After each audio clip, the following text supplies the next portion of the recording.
রব্বে কারীম হযরত জিবরাইল আলাইহিস সালাতু ওয়াস সালামকে হুকুম করলেন, জিবরাইল তুমি চলে যাও আমার বন্ধুর কাছে। কেন? বলে আমার বন্ধুরে দাওয়াত দিয়ে নিয়ে আসো, আমি আল্লাহর সাথে দিদার করার জন্য। সুবহানাল্লাহ, আর জোরে সুবহানাল্লাহ। অনেক লম্বা আলোচনা, লম্বা করার সুযোগ নাই। সফর বেশি, সময় কম। রাস্তা বেশি, সময় কি কম। এই জন্য গাড়ি তাড়াতাড়ি দৌড়াইতে হবে, কোনো ধরনের ব্রেক দেওয়া যাবে না, এদিক সেদিক চা পানিও খাওয়া যাবে না, একটানে চলে যেতে হবে শেষ গন্তব্য পর্যন্ত। আল্লাহ তাআলা হযরত জিবরাইল আলাইহিস সালাতু ওয়াস সালামকে হুকুম করে দিলেন, জিবরাইল যাও। আল্লাহ কোথায় যাব? বলে আমার হাবিবুল্লাহ নবীর কাছে চলে যাও। যাওয়ার পরে কি করব? বলে আমার নবীর তাজিম করে আমার নবীর সংবাদ দিয়ে দাও। ও আল্লাহ, কি সংবাদ দিব? বলে আমার বন্ধু নবীর সংবাদ দাও, আমি আল্লাহর সাথে দিদার করার জন্য। সুবহানাল্লাহ বলেন। আমার নবীর মেরাজ হয়েছে কয়বার? কয়বার? তিনবার মেরাজ হয়েছে। বাদে মুফাসসিরগণ বলেছেন আমার নবীর মেরাজ হয়েছে 34 বার। আরো জোরে সুবহানাল্লাহ। 33 বার স্বপ্নে, সশরীর একবার। সুবহানাল্লাহ বলবেন না? আরো জোরে সুবহানাল্লাহ। জিবরাইলের হুকুম পেয়ে চলে আসলেন আমার নবীর দরবারে। আসার পরে দেখে আমার কামলেওয়ালা নবীজি ঘুম যায়, নবী ঘুমাচ্ছে। জিবরাইলের সাহস করছে না আমার নবীকে ডাক দেবে। দেখেন নূরের তৈরি ফেরেশতা, ফেরেশতাদের সম্রাট যিনি জিবরাইল, জিবরাইল আমার নবীরে ডাক দিবে যে ভয় পাচ্ছে যদি বেয়াদবি হয়ে যায়। কি হয়ে যায়? বেয়াদবি হয়ে যায়। কারণ জিবরাইলও আমার নবীরে গোলামি করি। সুবহানাল্লাহ বলেন, আরো জোরে সুবহানাল্লাহ। জিবরাইল আসার পরে দেখছে আমার নবী আরাম করছে। জিবরাইল ডাক দেয় না। জিবরাইল কিসের তৈরি? কিসের তৈরি? জোরে বলেন না। আপনারা উত্তর দিতে মনে হয় ভয় পান, ভুল নি হইয়া যায়। ভুল হইলেও সমস্যা নেই, উত্তর দিবেন। ভুল হলে আবার কি হবে? শুদ্ধ হবে। ভয় আছে? জালফাসি হবে? জালফাসির কোনো কাজ কারবার নাই। ভুল হইলে ভুল উত্তর দিবেন আর কি, সমস্যা নেই। আমাদের ওই যে সত্য মিথ্যা, সহি খতা আছে না নাই? ট্রু ফলস প্রশ্নের মধ্যে আছে না নাই? তো যারা সারা বছর পড়তে পারে নাই তাদেরকে শিক্ষকে একটা হেকমত শেখায় দেয়। কি হেকমত? বলে যে যতগুলো আছে সবগুলো কি দিবা? মিথ্যা মিথ্যা মিথ্যা, সবগুলা কি দিবা? অথবা সবগুলো দিবা সত্য সত্য সত্য। 5টা থাকলে 5টাই সত্য, 5টার থেকে 2টা তো সঠিক হবে। এরকম হেকমত শেখায় কি শেখায় না? বলে 5টা প্রশ্ন থাকলে সবগুলা কি মেরে দিবা? মিথ্যা দিয়ে দিবা অথবা সত্য দিয়ে দিবা, যে কোনো একটা দিয়ে দিবা। দিলে 5টার থেকে 2টা হইলেও কি সঠিক হয়ে যাবে, 2 নাম্বার তো পাইবা। এরকম হেকমত আছে না নাই? তা আপনাদেরকেও শিখাই দিলাম। কিছু জিজ্ঞাসা করলে বলে দিবেন আর কি। ভুল হইলে তো হইলেও শুদ্ধ হয়ে যাবে, সঠিক হইলেও হয়ে গেল। ঠিক না ভাই? ঠিক জোরে বলেন। তো জিবরাইল কিসের তৈরি? জোরে বলেন না, কিসের তৈরি? জিবরাইলের পুরা বডিটা আল্লাহ তাআলা সৃষ্টি করেছেন নূর দিয়ে, মাত্র একটা অংশ ছাড়া। কয়টা অংশ? এটা কি? ঠোঁট। ঠোঁট, ঠোঁটটাকে আল্লাহ সৃষ্টি করেছেন জান্নাতি কাফুর দ্বারা। আরো জোরে সুবহানাল্লাহ। হযরত জিবরাইল আলাইহিস সালাতু ওয়াস সালাম আমার নবীর দরবারে এসে দাঁড়িয়ে আছে। ডাক দেয় না যদি বেয়াদবি হয়ে যায়। কারণ বেয়াদবি হইলে কি সব বরবাদ।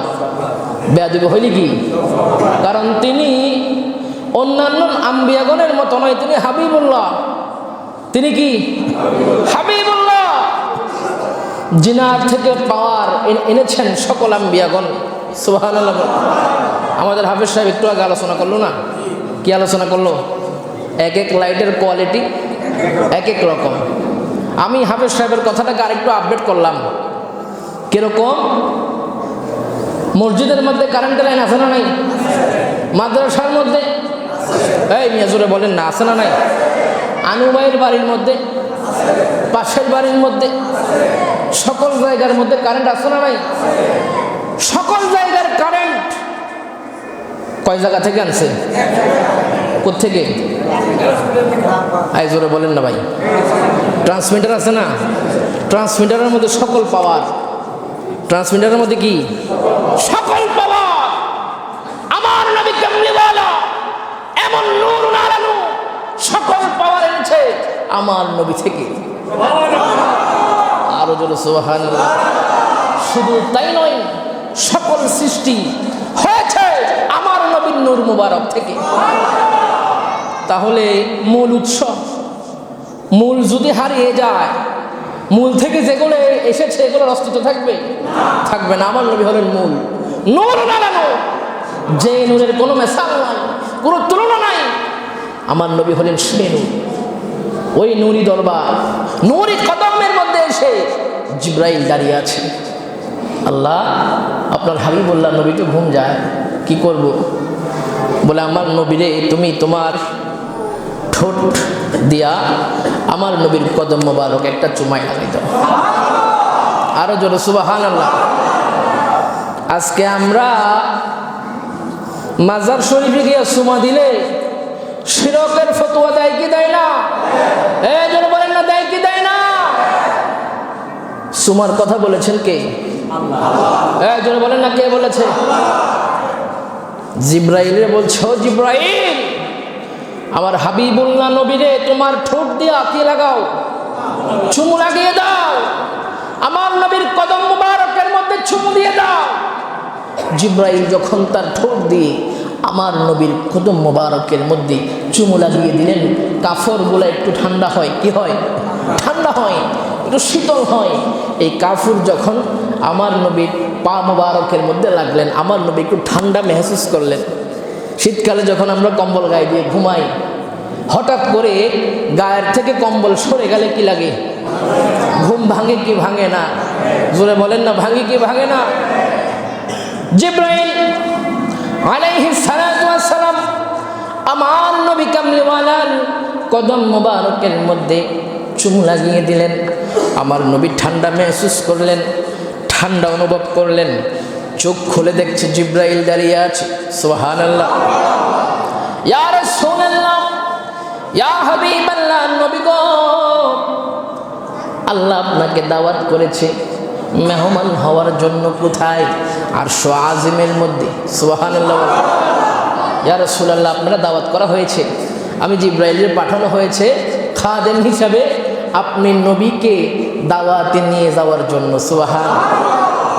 আমাদের বাড়ির মধ্যে যখন অনুষ্ঠান করি, স্পেশাল মেহমান যদি হয়, ভেরি স্পেশাল ভিআইপি পারসন যদি হয়, ভিআইপি লোক যদি হয়, আমরা রাস্তার মধ্যে পাঠাই কি পাঠাই না? জোরে বলেন না ভাই। আরও ভিআইপি হলে চকবাজার চলে যাও, ঠিক না বেটে? আরও ভিআইপি হলে বিশ্বরূপ চলে যাও, ওইখান থেকে রিসিভ করে নিয়ে আসো। তো আল্লাহ জিব্রাইলে পাঠিয়েছে হাবিবুল্লাহ নবীরে নিয়ে যাওয়ার জন্য, রিসিভ করে। সুবহানাল্লাহ। এখানে আরেকটা হিকমত দেখেন, আমার নবীর সম্মান, আমার নবীর সম্মান কত বড়, কত ইজ্জতওয়ালা শানওয়ালা হাবিবুল্লাহ নবী। আপনি আমারে দাওয়াত করে আপনার বাড়িতে নিয়ে গেলে সম্মান বেশি, নাকি আমি স্বেচ্ছায় আপনার বাড়িতে গেলে সম্মান বেশি? আপনাদেরকে আগে বলছি, সঠিক হোক ভুল হোক মারি দিবেন একটা তাড়াতাড়ি। আমি কিন্তু বলছি সময় কম, যেতে হবে বহুদূর। সঠিক হোক ভুল হোক উত্তর চলে আসতে হবে, ঠিক না ব্যা ঠিক? আরো তাড়াতাড়ি, ঠিক না ব্যা ঠিক? কি বললাম? আমি যদি আপনার বাড়িতে যাই স্বেচ্ছায়, এটার মধ্যে সম্মান বেশি, নাকি আপনি আমার এই লোক পাঠাইয়া দাওয়াত করে আপনার বাড়িতে নিয়ে গেলেন, এটা সম্মান বেশি? মাশাআল্লাহ। এভাবে উত্তর দিয়ে দিবেন, তাহলে বোঝা যাবে ঠিক আছে, জজবা আছে। আমাদের শরীরে জজবা থাকতে হবে, ঠিক না ভাই ঠিক? হুঁশ থাকতে হবে, জোশও থাকতে হবে, কোনোটা ছাড়া যাবে। জিব্রাইল পাঠিয়ে দিলেন রব্বে কারীম যাও আমার হাবিবুল্লাহ নবীকে নিয়ে আসো। আমার নবী স্বেচ্ছায় যায় নাই, আল্লাহ দাওয়াত করে নিয়েছেন। সুবহানাল্লাহ। যে নবীরে আল্লাহ দাওয়াত করে নিয়ে যায় তিনি কি আপনার আমার মতো? আপনার আমার মতো? তো আপনারা এটা কেন বুঝেন না? এক শ্রেণীর মানুষ যারা মেরাজ মানে না, মেরাজে পাক মানে না। আরে মেরাজে যদি আপনি স্বীকৃতি দেন, আমার নবীর সম্মানকে স্বীকৃতি দিতে হবে, ঠিক না ঠিক? কারণ যারা সারা জীবন বলে আসছে নবী আমার মতো, তোমার মতো, নবী আমার বড় ভাইয়ের মতো, নাউজুবিল্লাহ বলেন, আর জোরে নাউজুবিল্লাহ। যারা সারা জীবন বলে আসছে নবীর সাধারণ মানুষ, কবরের মধ্যে মরে গিয়েছে, পচে গিয়েছে, নাউজুবিল্লাহ বলেন, তারা যদি মেরাজে পাককে স্বীকার করে তাদের আসল গোমর ফাঁস হয়ে যাবে, ঠিক না ঠিক? কারণ মেরাজে পাককে যদি স্বীকৃতি দেয়, আমার নবীর সম্মান ইজ্জত আপনাকে স্বীকার করতে হবে, আমার নবীর সম্মানকে স্বীকার করতে হবে। যেই নবীকে আপন বাড়িতে আল্লাহর কুদরতি দাওয়াতে আমার নবী দাওয়াত খেয়েছেন, সুবহানাল্লাহ, আর জোরে সুবহানাল্লাহ। জিবরাইল এসে বলছে, ইয়া রাসূলুল্লাহ দাওয়াত করা হয়েছে, আপনি নবী তো ঘুম যান, আমি সাহস করি নাই আপনাকে ডাক দেওয়ার জন্য। আমার নবী বলে, ও জিবরাইল তুমি কি জানো না আমি নবীর চোখ ঘুমাইলেও আমি নবীর অন্তর, আমি নবীর চোখ ঘুমাইলেও অন্তর কিন্তু ঘুমায় না। ও জিবরাইল তুমি কি জানো না? বলে, ইয়া রাসূলুল্লাহ আপনারা দাওয়াত করা হয়েছে, চলেন না, আল্লাহ দাওয়াত করেছে আপনি মেহমান হওয়ার জন্য লাইলাতুল মেরাজের মধ্যে। জিবরাইল আসার পথে একটা বাহন নিয়ে এসেছেন, যে বাহনের নাম হলো বুররাক। কি নাম? বোরাক নাই, বুররাক। বারকুন থেকে বুররাক। বারকুন মানে বিজলি। বিজলি চেনেন? বিজলি কোথায় থাকে? আকাশে থাকে, সত্য? দেখা যায়নি? দেখা যায়। বিজলি, বারকুন বিজলি, বারকুন থেকে বুররাক। বারকুন মানে বিজলি, বুররাক মানে বারকুন থেকেও যেটার গতি বেশি। বিজলির পাওয়ারটা কেমন হয়? আসার সাথে সাথে নাই, ঠিক না ঠিক? আসার সাথে সাথে চোখের পলকের মধ্যে বিজলি চলে যায়। বিজ্ঞানীরা গবেষকগণ বলেছেন, কোনো দেশ যদি এই যে বিজলিটা মারে দেশের মধ্যে, এটা যদি কিছুক্ষণের জন্য সংরক্ষণ করা যায়, এটার থেকে বিদ্যুৎ সারা 100 বছরও আর ওই দেশের মধ্যে বিদ্যুতের সংকট হবে না। এটাকে বলা হয় বারকুন আরবিতে, আর এটার নাম হলো বুররাক। বারকুন থেকে বুররাকের শক্তি বেশি, সুবহানাল্লাহ। বুররাক একটা বাহন, একটা প্রাণী। এটা কেমন? গাধার চেয়ে একটু ছোট, খচ্চরের চেয়ে একটু বড়। নাম কি? বুররাক। নাম কি? এই বুররাকের ইতিহাসও আছে। আল্লাহ তাআলা জিবরাইলকে যখন বললেন, ও জিবরাইল যাও আমার বন্ধুরে দাওয়াত করে নিয়ে আসো। ও আল্লাহ কিভাবে আনবো? বলে জান্নাতের মধ্যে যাও, একটা বুররাক নাও, এই বুররাককে বাহন বানিয়ে আমার বন্ধু নবীকে নিয়ে আসো। জিবরাইল গেলেন জান্নাতের মধ্যে, যাওয়ার পরে দেখছে একটা নয়, দুইটা নয়, 40,000 বুররাক রেডি আছে। একটা নয়, দুইটা নয়, 40,000 বুররাক রেডি আছে, দাঁড়িয়ে আছে, খুশিতে নাচানাচি করছে, হাসাহাসি করছে। কেন? কামলিওয়ালা হাবিবুল্লাহ নবীকে সাওয়ারি করবেন, সুবহানাল্লাহ। আরে নবীরে যে বুররাক কাঁধে নিবে, ওটার দাম কম না বেশি? জোরে বলেন না, কম না বেশি? একটা নয়, দুইটা নয়, 40,000 বুররাক জান্নাতের মধ্যে অবস্থান করছে। একটাই উদ্দেশ্য, আমার নবী কামলিওয়ালা হাবিবুল্লাহ নবীকে কাঁধের মধ্যে করে নিয়ে সাওয়ারি হবেন, সুবহানাল্লাহ। জিবরাইল জান্নাতের মধ্যে ঢুকে দেখতে পাচ্ছে 40,000 বুররাক রেডি হয়ে আছে, হাসাহাসি মাতামাতি নাচানাচি করছে। 40,000-এর মধ্যে একটা বুররাক দেখা যায়, যেটা দেখতে চিকন। দেখতে কি? চিকন। শরীরের মধ্যে তেমন শক্তি নাই। এটা এক কোনায় বৈশা বৈশা কান্নাকাটি করে। জিব্রাইল বলল, কে রে বুররক? 40,000 বুররকের মধ্যে সবাইকে দেখছি নাচানাচি করে, হাসাহাসি করে, মহা খুশির মধ্যে আছে। কারণ কি? হাবিবুল্লাহ নবীকে বাহন হিসাবে নেবে, হাবিবুল্লাহ নবীকে কাঁধের মধ্যে বসাবে, সবাই খুশি। তুমি এক পাশের মধ্যে বসে বসে কান্নাকাটি করো কেন? বুররক ডাক দিয়ে বলে, হ্যাঁ জিবরাইল, শুনে রাখো, এই 40,000 বুররকের মধ্যে সবার চেয়ে শক্তি কম আমি বুররকের সবার চেয়ে শক্তি কম, দেখতেও সবার থেকে চিকন। তো তুমি যখন নবীরে সাওয়ারি বানাইবা, নবীর জন্য বুররক নিয়ে যাইবা, অবশ্যই তুমি বেশি সুন্দরটারে নিয়ে যাইবা, অবশ্যই বেশি শক্তিশালীটারে নিয়ে যাইবা। আমি বুররকের নসিবের মধ্যে হাবিবুল্লাহ নবীকে নেওয়ার সুযোগ হবে না। আল্লাহু আকবার বলেন। এ জিবরাইল, তুমি বাছাই করতে গেলে তুমি তো সুন্দরটা বাছাই করবা, শক্তিশালী বুররক বাছাই করবা। আমি তো দুর্বল, শরীরের মধ্যে গোশত তেমন নাই, শক্তি তেমন নাই, তো আমারও তো তুমি নিবা না। আমার তো নসিবের মধ্যে নবীকে কাঁধে নেওয়ার সুযোগ হবে না। এই দুঃখে সবাই যদিও হাসে, কিন্তু আমি বুররক বসে বসে কাঁদছি। এই ব্যথায় আমি ব্যতীত আমার নবীরে যদি আমি কাঁধের মধ্যে নিতে পারতাম। আরো জোরে সুবহানাল্লাহ। আল্লাহর কি কুদরত! জিব্রাইল ওই যে অসুস্থ, যেটা শরীরের মধ্যে কি নাই, বলেন না বলেন না, শক্তি নাই, গায়ের মধ্যে গোশত কম, ওইটারে নিয়ে গেছে। সুবহানাল্লাহ, আর জোরে সুবহানাল্লাহ। যখন নাকি জিবরাইল আলাইহিস সালাতু ওয়াস সালাম এই বুররককে আমার নবীর কদমের মধ্যে নিয়ে আসলেন, বুররকটা দেখা গেল সবার চেয়ে বেশি শক্তিশালী হয়ে গেল, দেখতেও সুন্দর হয়ে গেল। এবার বুররকে নাচানাচি করছে, হাসাহাসি করছে, আনন্দের মধ্যে আছে। কেন? হাবিবুল্লাহ নবীকে কাঁধের মধ্যে নেবে। সুবহানাল্লাহ। আরে এর থেকে বড় খুশনসিব আর কি হতে পারে? কামলিওয়ালা নবীকে কাঁধের মধ্যে সাওয়ারি করবেন, এর থেকে বড় খুশি আর কি হতে পারে? বুররক নাচানাচি করছে। জিবরাইল ডাক দিয়ে কয়, এ বুররক থামো, দাঁড়িয়ে যাও। তুমি কি জানো না তোমার কাঁধের মধ্যে কে সাওয়ারি করবেন? তোমার কাঁধের মধ্যে যে সাওয়ারি করবেন তিনি রহমাতুল্লিল। তিনি কে? রহমাতুল্লিল। এই বুররক নিয়ে আমাদের আরেকটা ভুল ধারণা, বুররক এটা কি জমিনের না আসমানের প্রাণী? জোরে বলেন না ভাই, আপনাদেরকে তো শিখাই দিলাম, ভুল হোক আর সঠিক হোক একটা মেরে দিবেন।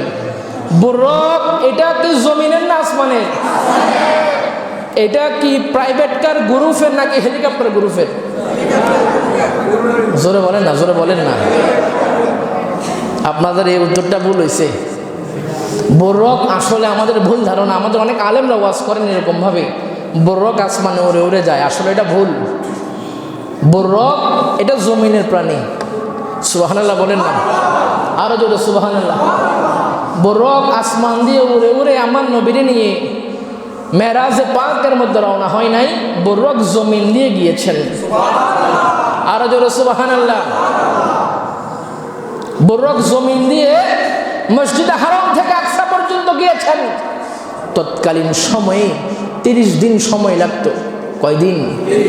30 দিন সময় লাগতো মসজিদে হারাম থেকে মসজিদে আকসা যাওয়ার পথ। রাস্তার মধ্যে বাড়িঘর আছে না নাই? জোরে বলেন না। রাস্তার মধ্যে বাড়িঘর আছে না নাই? গাছপালা আছে না নাই? পাহাড় পর্বত নদী নালা আছে না নাই? সকল কিছুকে অতিক্রম করে চোখের পলকে মসজিদে হারাম থেকে আকসার মধ্যে নিয়ে গেলেন আমার নবী কামলিওয়ালাকে। দেখেন নবীর সাথে লাগলে কিভাবে পুত পবিত্র হয়ে যায়, নবীর সাথে লাগলে কম দামি কিভাবে দামি হয়ে যায়। ওই যে যেটার শরীরে শক্তি নাই, ওই বুররকের কাঁধের মধ্যে যখন আমার নবী কামলিওয়ালা সওয়ারি হয়ে গেলেন, হায় হায় হায়, ওই বুররককে আল্লাহ তাআলা এরকম স্পেশাল একটা পাওয়ার দিয়ে দিলেন। পাওয়ার কি? বুররক যেখানে দাঁড়িয়ে আছে, সামনের দিকে যত দূর তাকায়, চোখ যেখানে যায়, তার দৃষ্টি যেখানে গিয়ে থেমে যায়, ওইখানে তার এক কদম পড়ে যায়। আগেও বলেছি, বারকুন মানে বিজলি, বিজলির যত পাওয়ার এর থেকে বেশি বড়কের পাওয়ার। এখান থেকে বিশ্বরোড, পদুয়ার বাজার বিশ্বরোড যাইতে কতক্ষণ সময় লাগবে? কি দিয়া বলেন না? অটো গাড়ি দিয়ে আধা ঘন্টা। আচ্ছা, আমি যদি মোটর সাইকেল দিয়ে যাই, হ্যাঁ 15 মিনিট। হেলিকপ্টার দিয়ে গেলে হ্যাঁ মনে করেন না 5 মিনিট সময় লাগবে। বিমান দিয়ে যদি যাই 1 মিনিট, 1 মিনিট ধরলাম, 1 মিনিট। তাহলে বোঝা যায় রাস্তা কি কমে গেছে? মনে করেন আমি মোটর সাইকেল দিয়ে গেলে যে রাস্তা, বিমান দিয়ে গেলেও একই রাস্তা, হেলিকপ্টার দিয়ে গেলেও। তাহলে সময় এলোমেলো হচ্ছে কেন? বাহনের জন্য। কিসের জন্য? আপনি অটো দিয়ে গেলে আধা ঘন্টা, হেঁটে গেলে 1 ঘন্টা 2 ঘন্টা সময় লাগবে না? আমার মতো হইলে 2 ঘন্টা, সিগন সাগন হইলে 1 ঘন্টা। তাহলে বোঝা যায় জায়গা পর্যন্ত পৌঁছাইতে হলে সময় এবং রাস্তা নয়, বাহনকে নির্ধারণ করতে হবে। যেটার যত স্পিড বেশি, ওইটা তত তাড়াতাড়ি কোথায় যাবে? গন্তব্যের মধ্যে পৌঁছাবে। বর্রাককে আমার আল্লাহ তাআলা কোথায় 30 দিনের রাস্তা, সেটা অল্প কিছু সময়ের মধ্যে সফর করে ফেললেন। এই পাওয়ার, এই ফজিলত, এই শক্তি দান করেছেন কে? কে দান করেছেন? কার বদলতে? কার কারণে? নবীর কারণে। নবী যখন সাওয়ারি হয়ে গেলেন, বুররাকের পাওয়ার বারকুন থেকেও বেশি হয়ে গিয়েছে। আরো জোরে সুবহানাল্লাহ। নবীরে যা আমার মতো তোমার মতো কও, আমার নবী বুররাকে সাওয়ারি হয়েছেন, আসমান দিয়ে নয়, জমিন দিয়ে সাওয়ারি হয়েছেন। আমি তোমাদেরকে একটা প্রশ্ন করতে চাই। একটা বিমান যেটা আনুমানিক ধরলাম 1 মিনিটে 50 কিলোমিটার যায়, কয় মিনিটে? 1 মিনিটে কয় কিলোমিটার?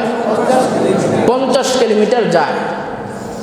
ওই বিমানটার মধ্যে কোনো ব্যক্তি যদি বসে, তারে কত ধরনের সাপোর্ট দিয়ে বসায়? ঠিক না বে ঠিক? ভিতরে বাতাস ঢুকতে পারবে না, সিট বেল্ট লাগাও, এভাবে বসো, এভাবে বসো। নির্ধারিত একটা ওজন আছে, এর বেশি নেওয়া যাবে না, আছে না নাই? সকল ফর্মালিটি রক্ষা করে বিমান যখন চলে 1 মিনিটে 50 মাইল দৌড়ায়, 70 মাইল দৌড়ায়। কোন একটা মানুষে যদি বিমানের উপরে বসাই দেয়, কিসের উপর যদি বসাই দেয়? বেল ছাড়া। আচ্ছা যান, বেল দিলাম, আপনার বেল দেওয়া হলো, বিমানের মধ্যে বসিয়ে দিলাম, ভিতরে না কোথায় বলেন না, ছাদের মধ্যে বসাই দিলাম। বিমানের গতি যখন মিনিটে 100 মাইল যাবে, আপনারা খুঁজে পাওয়া যাবে? খুঁজে পাওয়া যাবে? আপনি বঙ্গোপসাগরে যাবেন না আরব সাগরে যাবেন নাকি আটলান্টিক মহাসাগরে যাবেন? বলা যাবে না। নাকি টিক্কাসর কবরস্থানে? বলার কোনো সুযোগ নাই। এটা দিয়ে প্রমাণ হয়ে যায় বিমান থেকেও বুররাকের গতি বেশি। যেই জায়গার মধ্যে আমার কামলিওয়ালা বসা ছিল, আরো জোরে সুবহানাল্লাহ। বিমান থেকে গতি বেশি বুররাকের। আমার নবী বসা ছিল, এদিক সেদিক হয়েছে, এদিক সেদিক হয়েছে। তাহলে বোঝা যায় নবী আর উম্মত কখনো সমান হতে পারে না। নবী কখনো আমাদের মতো হতে পারে না। আমাদের যে সকল ভাইয়েরা এই সমস্ত চিন্তা ভাবনা ধারণ করেন, লালন করেন, তাদের জন্য আজকে এই পবিত্র রজনীর মধ্যে আপনারা বেশি করে দোয়া করবেন। দরকার আছে না নাই? দরকার আছে না নাই? আমরা চাই নবীর উম্মত সবাই জান্নাতে যাক, আমরা চাই না কেউ জাহান্নামে যাক। আপনি বদ আকীদার জন্য কেন জাহান্নামে যাবেন? আপনি নিজে চিন্তা করেন, আকীদা ঠিক করেন। আমার নবী বুররাকে সাওয়ারি হয়ে গেলেন। সাওয়ারি হয়ে নবীজি মেরাজে পাকের দিকে রওনা হয়ে গেলেন। একটু পরে যাওয়ার পরে জিবরাইল বলছে, ইয়া রাসূলুল্লাহ দাঁড়িয়ে যান, ইঞ্জিল দাঁড়িয়ে যান, বুরক থেকে নামেন, বাহন থেকে নামেন।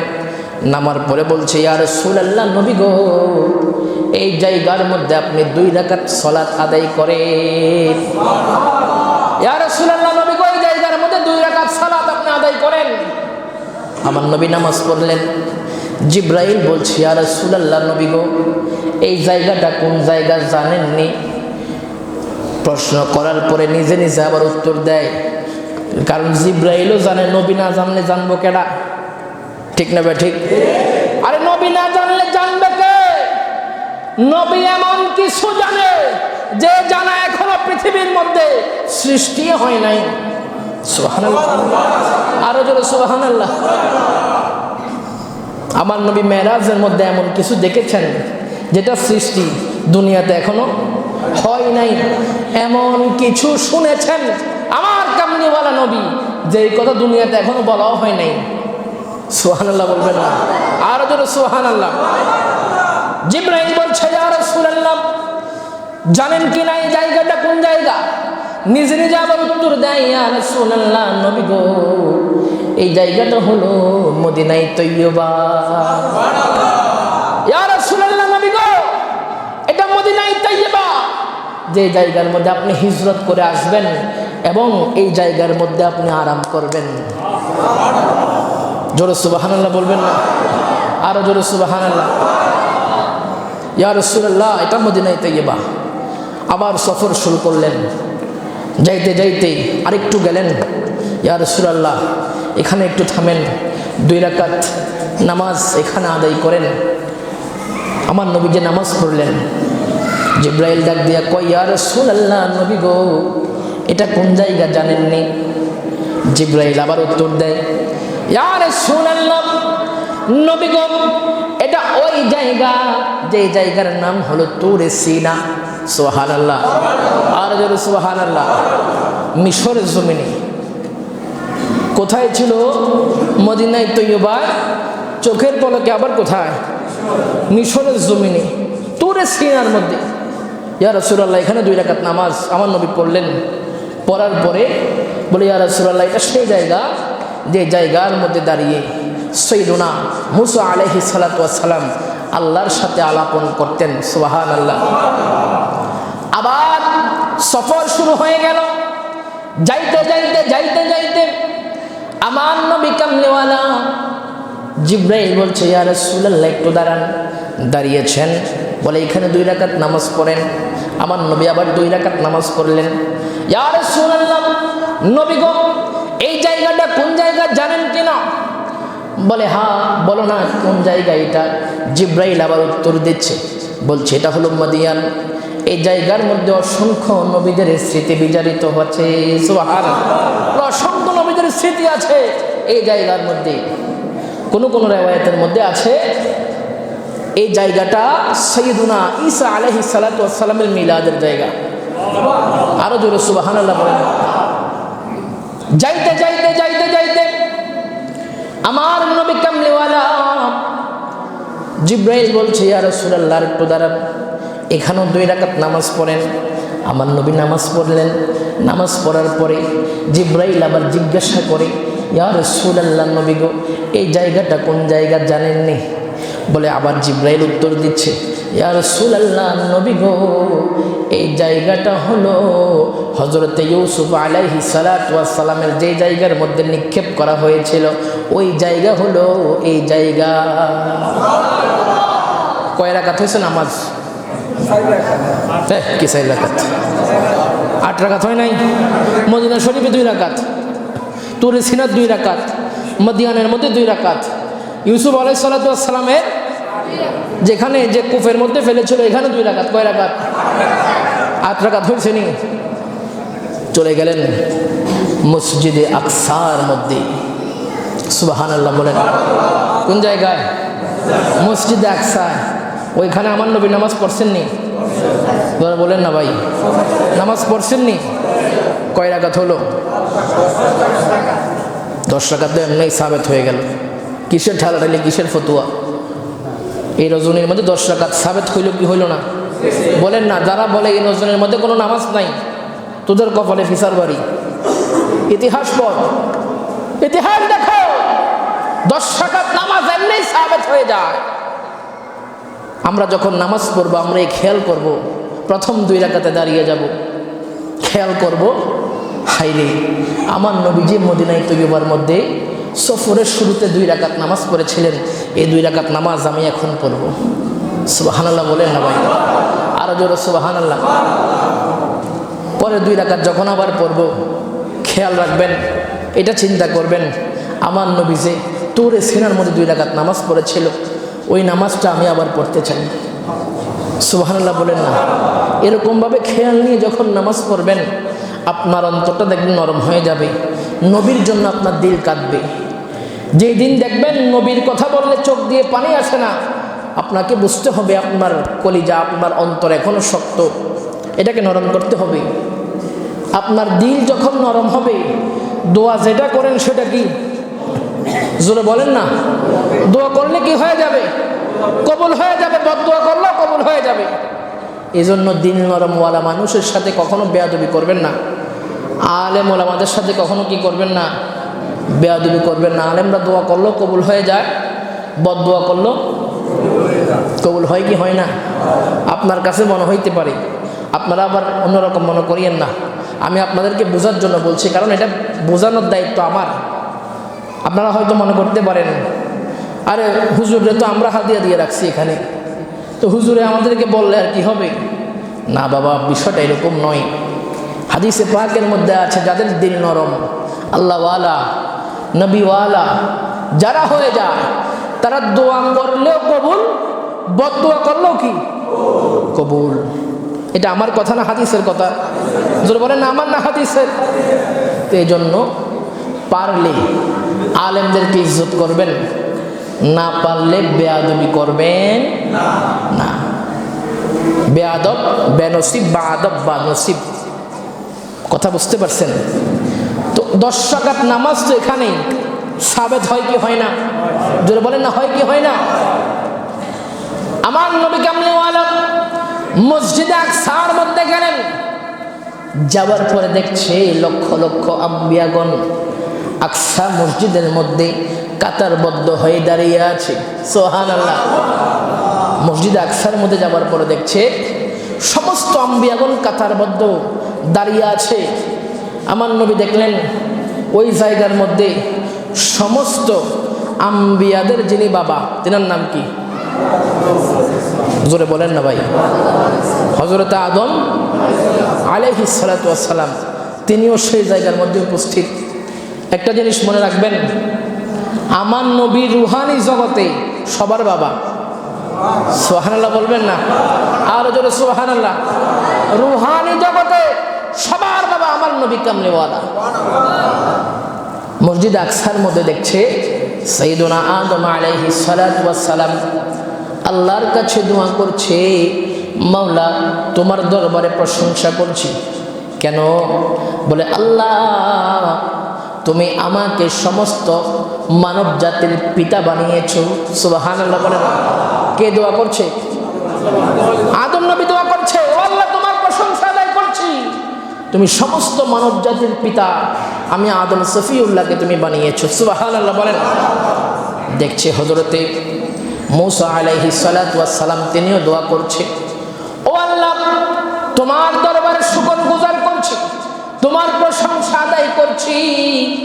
কেন আদায় করছি? তুমি তুর পাহাড়ের মধ্যে আমি মূসার সাথে কথা বলেছো। আরো জোরে সুবহানাল্লাহ। হযরত ইব্রাহিম আলাইহিস সালাতু ওয়াস সালাম, তিনিও আল্লাহর কাছে দোয়া করছে, প্রশংসা করছে, ও আল্লাহ আমি তোমার প্রশংসা আদায় করছি। কেন আদায় করছি? বলে যে তুমি অনেক আম্বিয়াগণকে আমি ইব্রাহিমের বংশের মধ্যে পাঠিয়েছো। আরো জোরে সুবহানাল্লাহ। ইউসুফ নবী, ইউসুফ আলাইহিস সালাতু ওয়াস সালাম, তিনিও দোয়া করে, ও আল্লাহ তোমার প্রশংসা আদায় করছি। কেন আদায় করছি? বলে তুমি আমারে পৃথিবীর বুকে অন্যতম সৌন্দর্য দান করেছো। সুবহানাল্লাহ। দাউদ নবীও দোয়া করে, আল্লাহ তোমার প্রশংসা আদায় করছি, তুমি আমার কণ্ঠের মধ্যে এমন লুৎফ দান করেছো, আমি দাউদ যখন কোরআনে পাকের তেলাওয়াত করি বাতাসগুলাও থেমে যায় আমার কোরআনে পাকের তেলাওয়াত শোনার জন্য। বাতাস থেমে যায়। আমি দাউদের কোরআনে পাকের তেলাওয়াত শোনার জন্য সমস্ত নবীরা দোয়া করছেন। এবার আসলেন আপনার আমার নবীর পালা।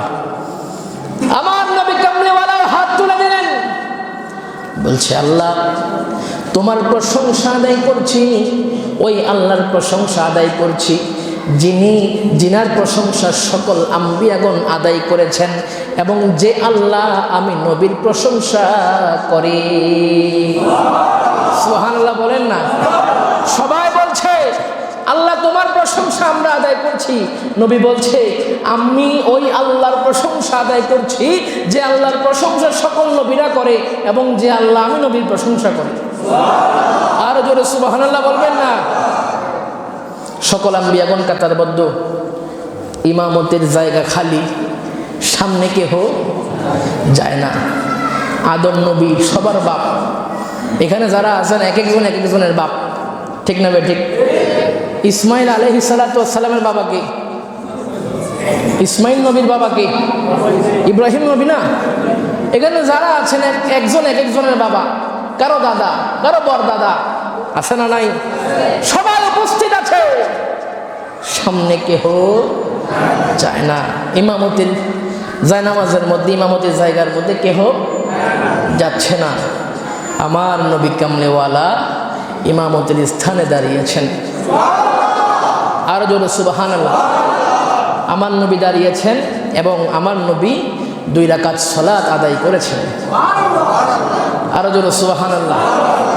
এজন্য ওই যে গজলের মধ্যে বলে না, একটু আগে বললাম না, আমার নবী মসজিদ আকসার মধ্যে গেলেন, সকল নবী কি ছিল? মুসল্লি ছিল, আমার নবী ইমাম ছিল। সুবহানাল্লাহ। তিনি তো ইমামুল আম্বিয়া, আমার নবী কামলিওয়ালা। সুবহানাল্লাহ। আর জোরে সুবহানাল্লাহ। মসজিদ আকসার মধ্যে আমার নবী 2 রাকাত নামাজ পড়লেন। তো 10 রাকাত নামাজ এই ইতিহাস থেকে সাবেত হয়ে যায়। ঘাটাঘাটি করলে, চতুর্দিকে গেলে আরো 10 রাকাতের মধ্যে সাবেত হয়ে যাবে। তো নামাজ নাই কোথায়? ইবাদত নাই কোথায়? তোমাদেরকে চোখওয়ালা হতে হবে, আকলওয়ালা হতে হবে। আকলওয়ালা, চোখওয়ালা না হলে কিয়ামত পর্যন্ত তোমরা নবীর শান পাইবা না, নামাজও পাইবা না। ঠিক না ঠিক? যে বলেন না ঠিক না ঠিক? আপনাদেরকে একটা প্রশ্ন করি, মসজিদের ভিতরে বরকত বেশি না বাহিরে বরকত বেশি? আরো জোরে বলেন। পৃথিবীর বুকে সকল মসজিদের ভিতরে বরকত বেশি, একটা মসজিদ শুধু আছে যেটার বাহিরে বরকত বেশি। সুবহানাল্লাহ বলবেন না? এটা হলো মসজিদ আকসা। কেন? মসজিদ আকসা বাহিরে সাইয়্যিদুনা ঈসা আলাইহিস সালাতু ওয়াস সালামের মিলাদের ঘর অবস্থান, অসংখ্য আম্বিয়াগণের মাজারে পাক আছে মসজিদ আকসার বাহিরে। কারণ আম্বিয়াগণের একটা উসুল আছে, তিনি যেই জায়গার মধ্যে ইন্তেকাল করবে ওই জায়গার মধ্যেই মাজারে পাক হবে। সুবহানাল্লাহ বলবেন না? শুধু তাই নয়, আমার নবী যে মসজিদে হারাম থেকে মসজিদে আকসা পর্যন্ত যেই বুররকটা নিয়ে আমার নবী কামলিওয়ালা সফর করেছিলেন, ওই বুররকটা মসজিদের ভিতরে তো আর যায় নাই, বাহিরে বাঁধা ছিল। ওই বুররক যেখানে দাঁড়িয়েছিল এটার নিশানি এখনো পর্যন্ত মসজিদ আকসার সাথে আছে। সুবহানাল্লাহ বলবেন না? কারণ আমার নবীর সাথে আপনি লাগলে আপনি কম দামি হইলেও দামি হয়ে যাবেন। ঠিক না বেঠে? আরো জোরে বলেন না ঠিক না বেঠে? আমার নবীর কদম দিলেই পাথর কি হয়ে যাইত? বলেন না বলেন না বলেন না? পাথর মোমের মতো হয়ে যাইত। এবং যেই জায়গার মধ্যে কদম আমার নবী কামলিওয়ালা দিতেন ওই জায়গার মধ্যে নিশানি হয়ে যাইত। সুবহানাল্লাহ। আর জোরে সুবহানাল্লাহ। ওই বুররকের কাদের মধ্যে আমার নবী যখন সাওয়ারি করলেন, বুররক যেখানে কদম দিয়েছে ওইখানে নিশানি হয়ে গিয়েছে। আরো জোরে সুবহানাল্লাহ। এতটুক পর্যন্ত কোরআনে পাকের মধ্যে আছে। মসজিদে হারাম থেকে মসজিদে আকসা পর্যন্ত কোরআনে পাকের মধ্যে মেরাজের ইতিহাস আছে। এবার প্রশ্ন করতে পারেন, হুজুর বাকি 2 ভাগ কই? আপনি তো 1 ভাগ করলেন মাত্র। কয় ভাগ হয়েছে ভাই? কয় ভাগ? মসজিদে হারাম থেকে মসজিদে আকসা পর্যন্ত 1 ভাগ, আকসা থেকে সিদরা পর্যন্ত আরেক ভাগ, সিদরা থেকে লামাকান পর্যন্ত আরেক ভাগ। কোরআনে পাকের মধ্যে এক ভাগের আলোচনা পাওয়া যায়। এখন প্রশ্ন করবেন, হুজুর এক ভাগের আলোচনা আপনি করলেন, বাকি 2 ভাগ কোথায় যাবে? আল্লাহ তাআলা ওই এক ভাগের আলোচনা করার কারণ হলো দুনিয়ার মধ্যে মুনাফিক আছে না নাই? জোরে বলেন না, আছে না নাই? আমার নবী যখন মেরাজ করলেন, মসজিদে আকসার মধ্যে গেলেন, মসজিদে আকসার মধ্যে অন্যান্যরাও যাওয়ার কি ছিল? সুযোগ ছিল। আমার নবী কিছুক্ষণ সময়ের মধ্যে মেরাজ করে যখন আসলেন, আসার পরে আমার নবী যখন বললেন, আমি মেরাজ করেছিলাম মসজিদে হারাম থেকে আকসা পর্যন্ত, তারপরে সিদরা থেকে লামাকান লাজামান পর্যন্ত আমি মেরাজ করেছিলাম। তো আমার নবীর আবার প্রশ্ন করা হয়েছিল যে আপনি বলেন না মসজিদে আকসার মধ্যে দরজা কয়টা, জানালা কয়টা? সুবহানাল্লাহ বললেন। তো আল্লাহ মসজিদে আকসা পর্যন্ত বর্ণনা করার কারণ হলো আমার নবী যখন সকল নিদর্শনগুলা বর্ণনা করলেন, মানুষ দেখেছে ওই জায়গার মধ্যে এই সকল জিনিসগুলো আছে, মেরাজকে বিশ্বাস করতে বাধ্য হয়েছে। সুবহানাল্লাহ।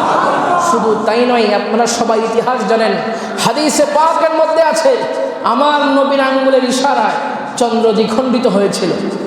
ঠিক না ব্যাঠিক? বর্তমান প্রযুক্তি এতটা আপডেট হয়েছে, চাঁদের মধ্যে মানুষ যায় কি যায় না? জোরে বলে না, যায় কি যায় না? এখনো চাঁদের মধ্যে যারা গিয়েছিল তারা এসে সাক্ষ্য দিয়েছে চাঁদের বুকে এখনো নিশানি আছে।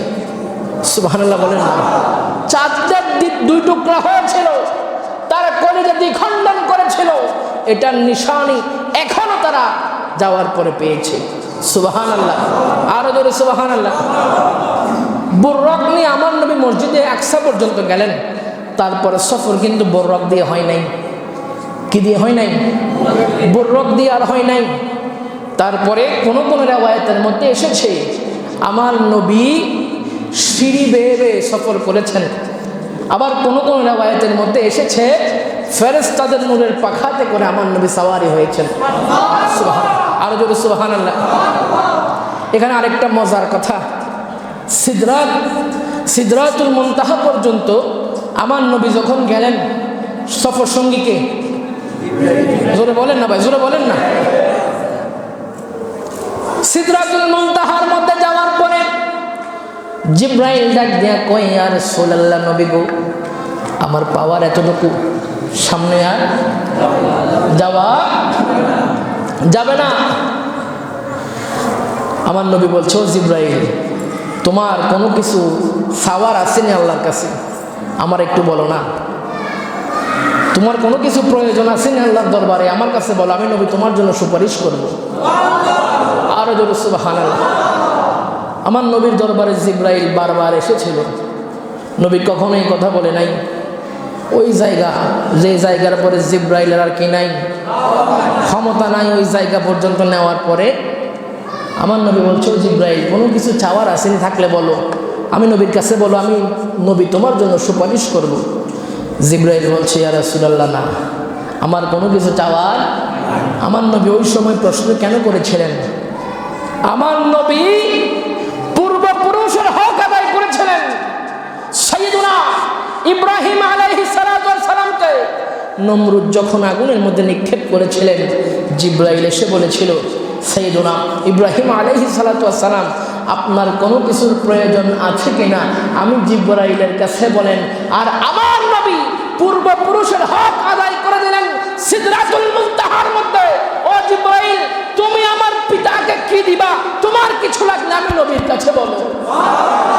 আর জোরে সুবহানাল্লাহ। নবীর পাওয়ার আছে না নাই? জোরে বলেন না, ক্ষমতা আছে না নাই? ক্ষমতা কে দিয়েছেন? ক্ষমতা দিয়েছেন কে?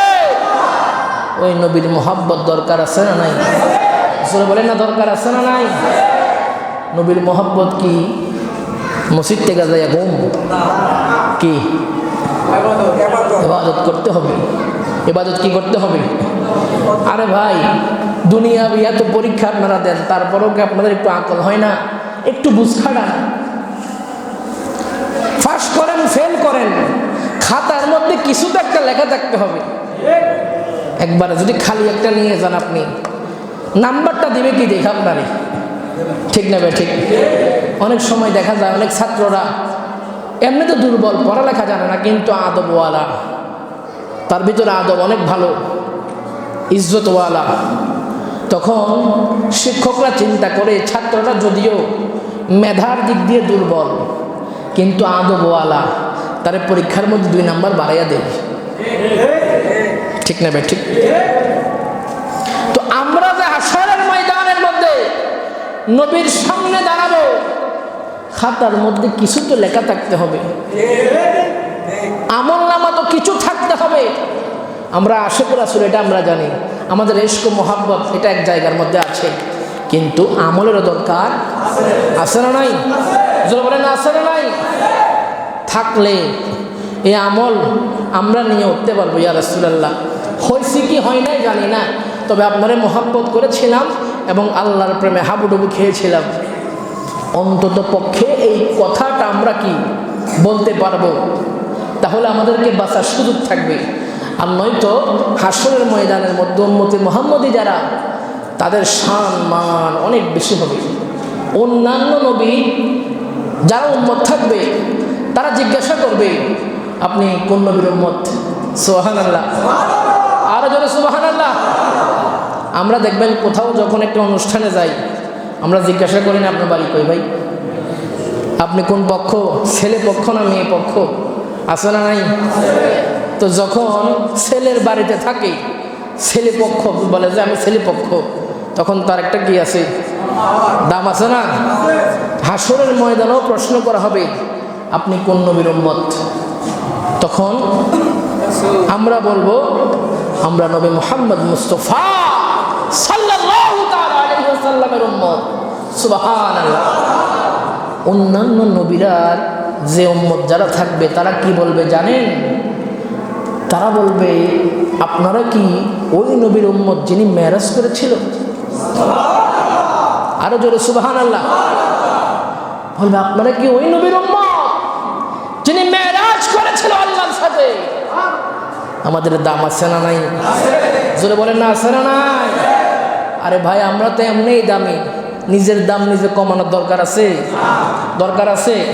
তো আমরা একটু নামাজ ইবাদত বন্দেগী করি না, কবুল করার মালিক কে? কবুল করার মালিক কে? আল্লাহ। আমাদের জন্য একটা ওসিলা থাকতে হবে, বাঁচার জন্য একটা উপায় থাকতে হবে, বাঁচার জন্য একটা ওসিলা থাকতে হবে। রব্বুল ইজ্জত আমাদের সকলকে তার প্রিয় বান্দা গোলাম হিসাবে কবুল করুক। জোরে বলেন না আমিন? আর জোরে বলেন আমিন? তো ইনশাল্লাহ আমরা আজকের রজনী কি করবো? ইবাদতে কাটাবো ইনশাল্লাহ। পারবেন ইনশাল্লাহ? আজকের রজনী ইবাদতে কাটিয়ে আগামীকালকে রোজা রাখবেন তো ইনশাল্লাহ? পারবেন না ইনশাল্লাহ? পারবেন ইনশাল্লাহ? তাহলে আমরা সামনের দিকে অগ্রসর হব না। রব্বে কারীম আমাদের সকলের অন্তরের মধ্যে নবীর মুহাব্বত সৃষ্টি করে দেখ। আরো জোরে। আজকের মাহফিলে বিরিয়ানি আসেনি? নাই? এই বলেন, থাকলে বলেন, আছে না? তো নাই? আছে? তাবারুক নাই? তাবারুক আছে, মানে বিরিয়ানি নাই আর কি। আপনারা কি মন খারাপ করছেন নি কোনো? আপনারা কি বিরিয়ানি খাবেন না? শুনেনি না? আমাদের বিরিয়ানি দরকার না, আমাদের প্রেম দরকার, প্রেম। ঠিক না ভাই ঠিক? ঠিক না ভাই ঠিক? আজকে তাবারুক কি করছেন? আচ্ছা, আপনারা যতক্ষণ আলোচনা শুনলেন, নবীর মহব্বত অন্তরের মধ্যে পয়দা হয়েছে কি হয় নাই?